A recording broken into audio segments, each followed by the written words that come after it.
Alright, welcome back. Hole number 7, par 4. There's different ways to play this. You can play straight ahead, bounce it over top of that sand trap onto that other fairway there. You're going to need an extra mile doing that, and about 6 bars top spin, about a half a bar left spin.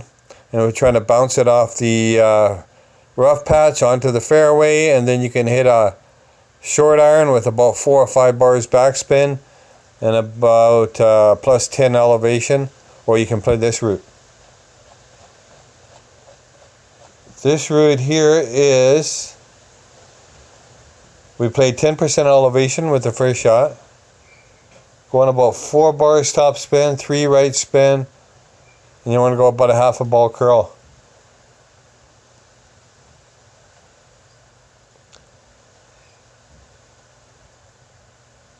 Now this is a safer first shot. This is why I chose this route. It's a safer first shot.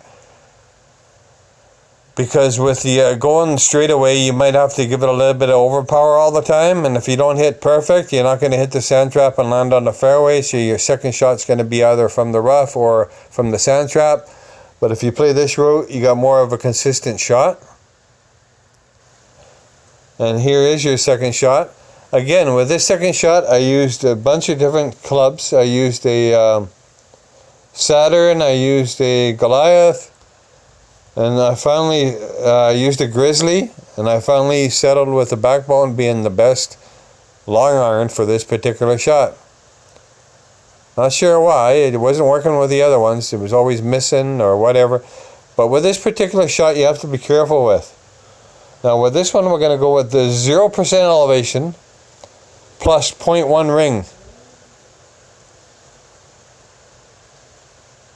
So we're lining it up with the hole, we're putting the ball guide, we're putting the target in the center of this rough bump here. But you have to be careful here because it tends to fall short. So we're going with 1 top spin, I believe, as well, straight at the hole. I chose the Kingmaker to cut down the wind, the least amount of adjusting as possible. Now you can see we hit this straight, perfect shot. Now watch where it hits. It hits way back of that sand trap there. So if you hit a great ball here, you could be in trouble.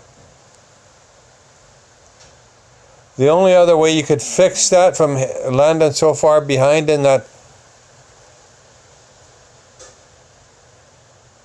rough patch there is you can give it just a slight bit of overpower. Or you could push the yellow target so it's touching the rough. Instead of centered like I have it, you could push the yellow just a little bit more ahead. But it's something you have to be careful with, but just make sure you're adjusting a 12 o'clock angle, a nice straight pull. Like I said, 0% elevation.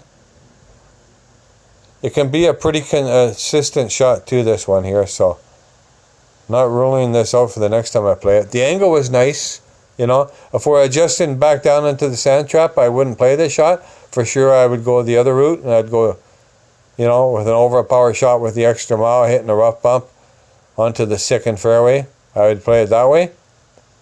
But if the angle is nice like this, where we're not adjusting down into the sand trap, this is a good shot.